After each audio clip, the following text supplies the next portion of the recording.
Good morning, everyone. So we get to the end of the week, and gosh, isn't time rushing past? We're looking at John's Gospel, chapter 10 today, and in that we realize that Jesus was pretty astute. He was pretty shrewd.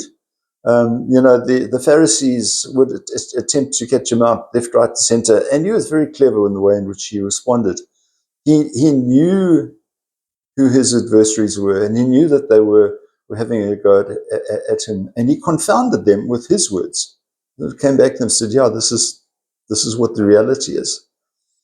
It's important to understand that many of them were basing what they said on Jewish law, and Jewish law had become corrupt and over legalized, if you like, so that they were using their technicalities to try and have a go at Jesus. And Jesus is saying, well, that's not what it actually says.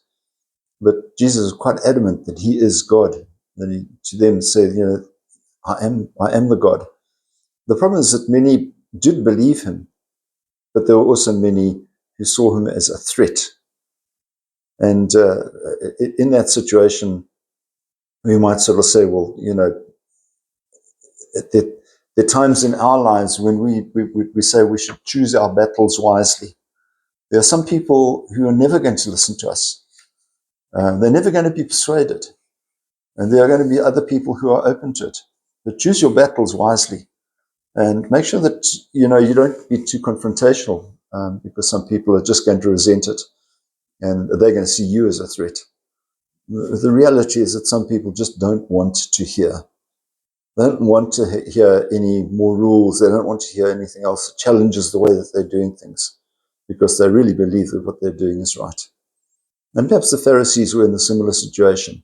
They were quite convinced that they were right.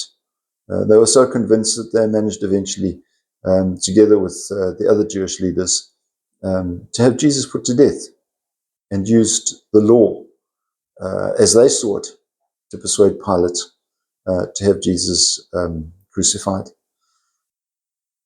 Let's just be wary of those who maybe are a threat to our Christianity, maybe who are a threat to us personally.